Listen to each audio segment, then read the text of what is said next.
Fala, galera do segundo ano. Então, nós vamos para a nossa segunda aula hoje sobre cinética química.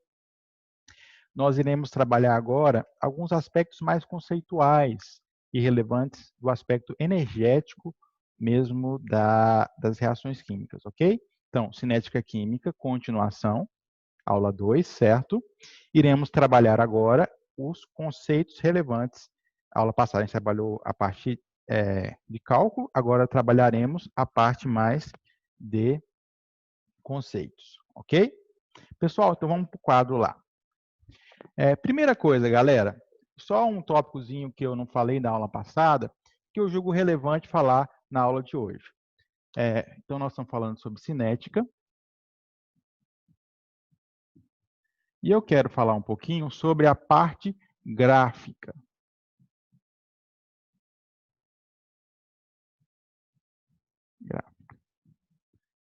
Tá? Então, a parte gráfica do assunto.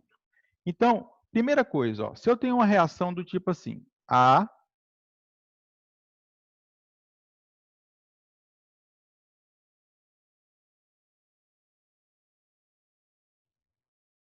Bzão,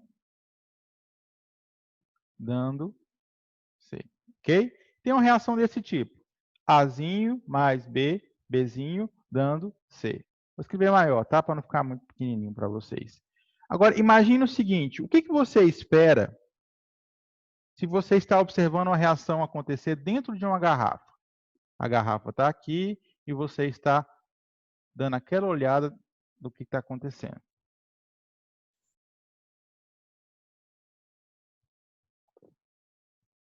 Esse eixo aqui é o tempo e esse eixo aqui é a concentração. Certo? Então, o que você espera no início da reação? No início da reação. Você espera que eu tenha o quê? Muito disso ou muito disso? A pessoa vai com calma. Eu vou assim. Você espera que você tenha mais reagentes ou mais produtos? Mais reagentes, certo? Então, os reagentes estão aqui, ó. Por exemplo, vou pensar no ar. Então, no máximo. Com o passar do tempo, o que acontece com esses reagentes? Esses reagentes vão ser consumidos, certo? Consumidos, consumidos, consumidos, consumidos, até a reação chegar no final lá. Beleza? Tranquilo? Beleza. Então, aqui é o gráfico, então, dos reagentes. A concentração vai cair com o tempo. Agora, e o que seria o gráfico dos produtos? Os produtos, galera, seria já o inverso. Eu sairia, por exemplo, do zero, digamos que eu tenho zero inicial, começa a crescer, crescer, crescer, crescer, crescer, crescer, e estabilizo uma certa quantidade aqui de concentração com o tempo. Beleza? Então, os gráficos cinéticos, nada mais do que isso, galera. Eu vou ter os produtos sendo, os reagentes sendo consumidos e os produtos sendo formados. Não tem grandes porquês aí. Aqui poderia ser o gráfico de A, do reagente A, e aqui de B. Beleza? Tranquilo? Ó, uma coisa que você não pode esquecer, galera, ó, aqui, ó, eu vou ter duas curvas dos reagentes. Por que eu vou ter duas curvas? Por que eu vou ter duas linhas? Porque para cada um desses, ó, eu vou ter uma linha diferente. Digamos, por exemplo, aqui. Ficou meio ruim.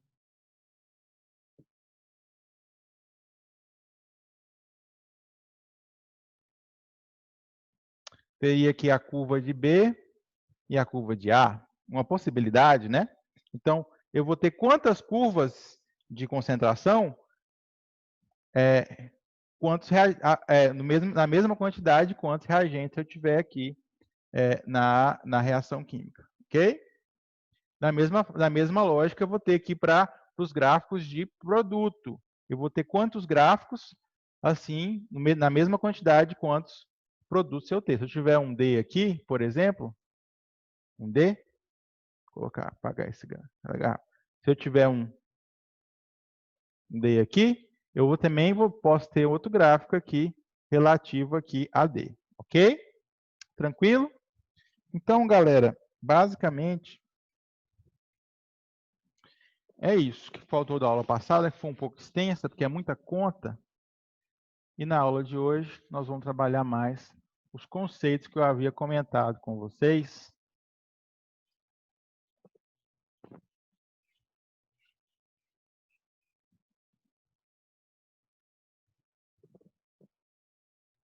Beleza. Então, vamos lá, eu vou preencher esse quadro aqui para ficar mais rápido. Então, galera, como eu ia falar, eu vou apresentar alguns conceitos importantes para nós relativos à cinética química. Então, a primeira dúvida que nós temos é por que uma reação é rápida e por que uma reação é lenta? E essas respostas vão passar, basicamente, em algumas reflexões bem lógicas. A primeira delas é afinidade química. O que seria afinidade química? Por exemplo, olha só, vou dar um exemplo que vocês vão entender. Lembra lá de ácido forte e ácido fraco? Tá. Beleza, então imagina que eu tenho aqui o NaOH, que é uma base forte, e o HCl, que é também um ácido forte, certo? Os dois são fortes. Eles vão reagir para formar NaCl mais H2O, certo? Não está balanceado aqui não, só não me preocupei com o balanceamento. Pode estar até balanceado, mas não me preocupei ainda não, porque o tópico não é hoje. É só para acelerar um pouquinho. Vejamos bem aqui, ó. Observe que eu tenho um ácido forte reagindo com um ácido fraco. Uma outra hipótese possível, imagine que eu tenho aqui, por exemplo, ó, uma base fraca, NH4OH, reagindo com ácido acético. Ácido acético, CH3, CH2, O, COOH.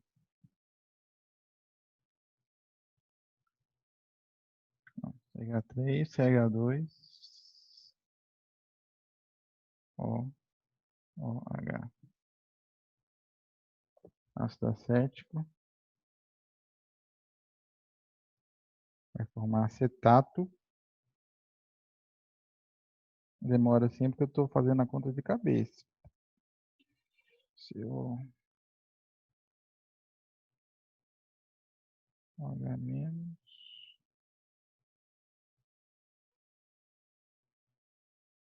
vou formar acetato de amônio, NH.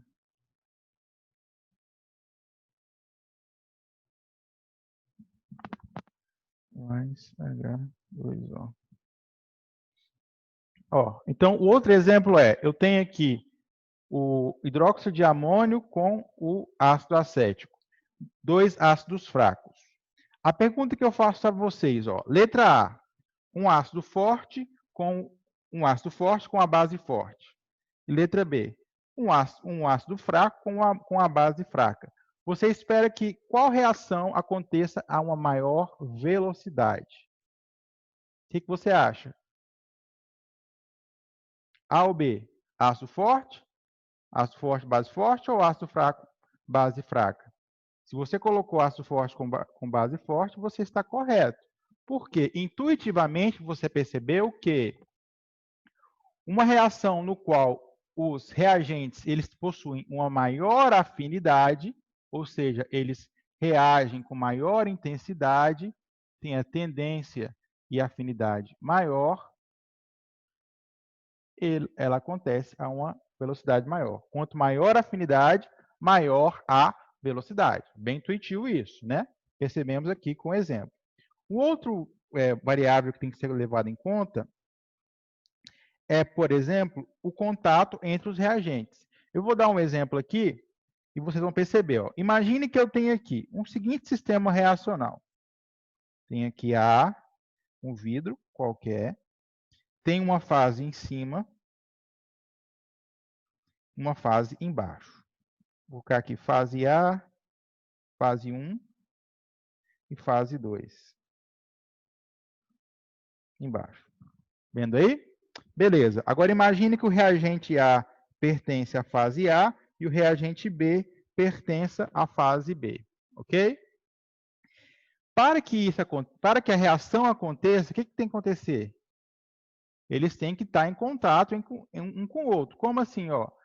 O reagente A tem que encontrar o reagente B para que forme o reagente C, e D e N, tanto faz. Vou dar um exemplo mais de fato para a gente poder perceber aí. A reação sendo A mais B dando C. Então, para A encontrar com B, para A encontrar com B, eles têm que estar no mesmo espaço físico, fisicamente no mesmo lugar. Então, a única possibilidade de isso acontecer aqui é onde? Ó? É nessa interface, no encontro de fases. Então, é no encontro de fases, ou um pouquinho de A que sobe, um pouquinho de A que desce, um pouquinho de B que desce, e vice-versa, que eles vão reagir, certo? Agora eu pergunto a você, eu tenho outro sistema aqui, só que esse sistema, A e B, estão na mesma fase, estão juntos, dentro da mesma fase. Em qual dessas duas situações, situação 1 ou situação 2, que a reação vai acontecer com maior velocidade? No qual os reagentes estão em fases distintas ou aquela que os reagentes estão na mesma fase? Se você falou na mesma fase, você está correto. Por quê? Porque eles se encontram com maior facilidade. Beleza? Então, contato entre os reagentes é um dos fatores também que vai influenciar na velocidade das reações químicas. Beleza? Por fim, e ligado um pouquinho com isso, eu vou falar um outro critério que é uma quantidade, que é muito relevante, que é a quantidade de choques efetivos. Beleza? Agora nós precisamos sair da escala macro, né, que é analisar assim no todo, e tentar ver na escala micro, que é na escala das moléculas, dos átomos, e como a reação química se processa de fato. Beleza. Pessoal, então, como nós havíamos falado, os reagentes têm que se encontrar para acontecer. Eu vou dar um exemplo para tornar isso mais fácil. Ó. Imagina que eu tenha a seguinte reação, ó, N2 reagindo com O2 para formar o monóxido de nitrogênio, beleza? Olha só o que acontece. Ó. Imagine que essa aqui seria a representação da molécula de N2. Essa bolinha é um átomo de N, essa bolinha aqui é um átomo de N. Eu vou colocar aqui N para a gente poder enxergar. N aqui e N aqui. Para que a reação aconteça, o que tem que acontecer? Uma molécula de N2 tem que encontrar uma molécula de O2. Primeira conclusão que a gente já havia tirado. Beleza? Além disso, nós precisamos entender um pouquinho a reação, como ela se acontece. Ó. Para a reação acontecer, essas moléculas têm que vir e encontrar entre si duas coisas que têm que ser levadas em conta. A primeira delas, ó, para que elas se desliguem e formem novas ligações, elas têm que se encontrar e se chocar. Ou seja, elas vêm na direção uma da outra a uma certa velocidade. Imagine que essa mão é uma molécula, essa mão é outra. Então, elas vêm a uma certa velocidade e se encontram para reagir. Ó. Então, uma mão é uma molécula, outra mão é a outra. Elas vêm e se encontram. Beleza? Vêm e se encontram a uma certa velocidade. Beleza?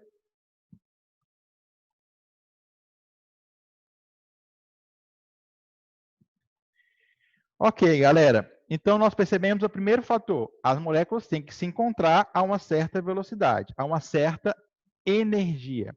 Então, agora nós vamos lembrar um conceito antes. Já que nós estamos falando de velocidade, nós estamos falando de quê?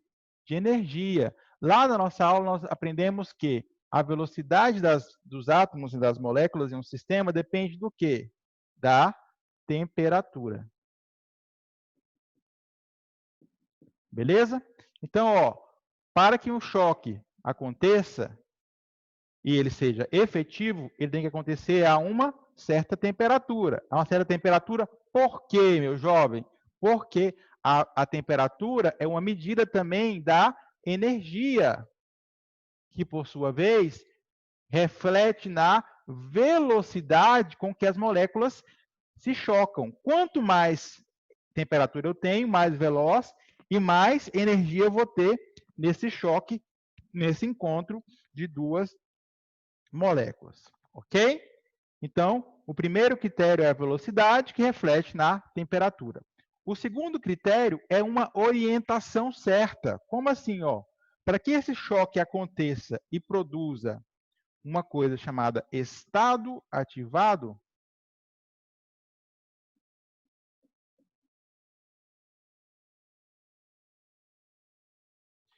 ele tem que acontecer em uma certa orientação apropriada. E vou explicar para você o que é esse estado ativado. Ó. Veja bem, no exemplo, ó, eu tenho aqui uma molécula de N2 e aqui uma molécula de O2. Elas vêm entre si, tananã, tananã, tananã, e se chocam. Ó. Quando elas se chocam, o que você percebe? Ó? Elas formam um conjunto, uma unidade de um grupo de 4 moléculas. Perdão, de 4 átomos. Certo? Mas eu pergunto a vocês, se eu fosse fazer a estrutura do NO baseado nisso, o que eu tenho aqui? Eu tenho o quê? Ó? N2O2. E nós sabemos que não é isso. Por que não é isso? Porque isso aqui é NO. Certo? Então, o que seria isso, esse grupo, esse conjunto de átomos que se forma antes do NO se formar? E tem que passar por ele para que ele se forme? Seria justamente quem? Seria justamente uma coisa chamada estado ativado, que é um estado intermediário entre os reagentes e o produto. Beleza? Então, é um estado necessário pelo qual os reagentes têm que passar para se transformarem em produto. Ok? E percebemos que, para que ele aconteça, tem que acontecer uma certa velocidade e uma certa orientação. No entanto, eu não falei um pouco mais a respeito dessa orientação que eu vou falar agora. Ó.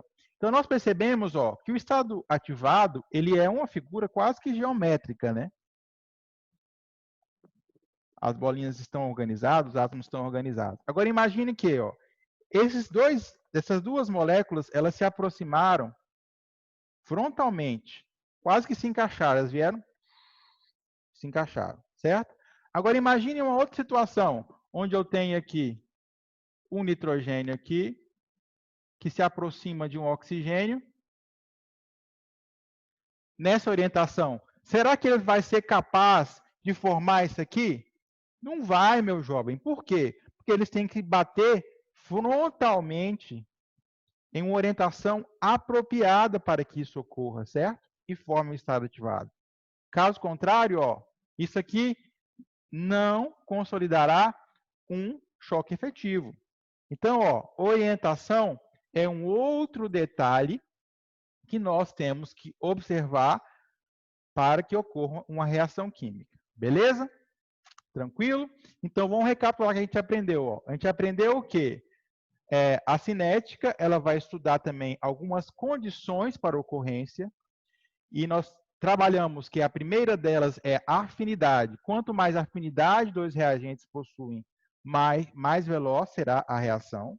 Temos dois exemplos, um ácido forte com outro ácido forte, uma base forte e ácido forte, e um ácido fraco com a base fraca, ácido fraco com a base fraca, e observamos que, nesse processo, quem tem mais afinidade, acontece com maior velocidade. Além disso, trabalhamos que, para que uma reação aconteça, ela tem que acontecer em contato, né? Os dois reagentes, ou os três, ou os quatro, enfim, tem que estar em contato entre si. Demos o exemplo de fases, né? Os reagentes que estão separados em duas fases distintas vão ter uma dificuldade muito maior para, inclusive, formar o estado ativado, porque eles não se encontram para reagir. E, por fim, nós trabalhamos o conceito de estado ativado. O que é o estado ativado? Que é um estado intermediário que se forma entre reagentes e produto. E para que ele aconteça, eu tenho que ter, primeiro, uma certa energia, que deriva de uma certa velocidade, e, por fim, como velocidade de moléculas está relacionada à temperatura, depende da temperatura, e, além disso, depende da orientação. Já percebi uma dúvida de você, que por que temperatura? Lembremos, galera, que a vibração e o movimento das moléculas, ela é diretamente proporcional à temperatura. Quanto maior a temperatura, maior a energia cinética das moléculas, mais elas vibram, certo? Mais elas se movem, mais choques eu tenho. Inclusive numericamente, imagina o sistema que eu tenho aqui, ó, se movendo a uma certa lentidade. Eu tenho um choque. Agora, se está movimentando rápido, ó, eu tenho vários choques em um curto intervalo de tempo. Ok? Beleza? Ver quanto tempo eu tenho aqui de aula que eu já dei para vocês. 30 minutos. Então, galera, eu vou encerrar por aqui e eu passo algumas atividades para vocês no grupo.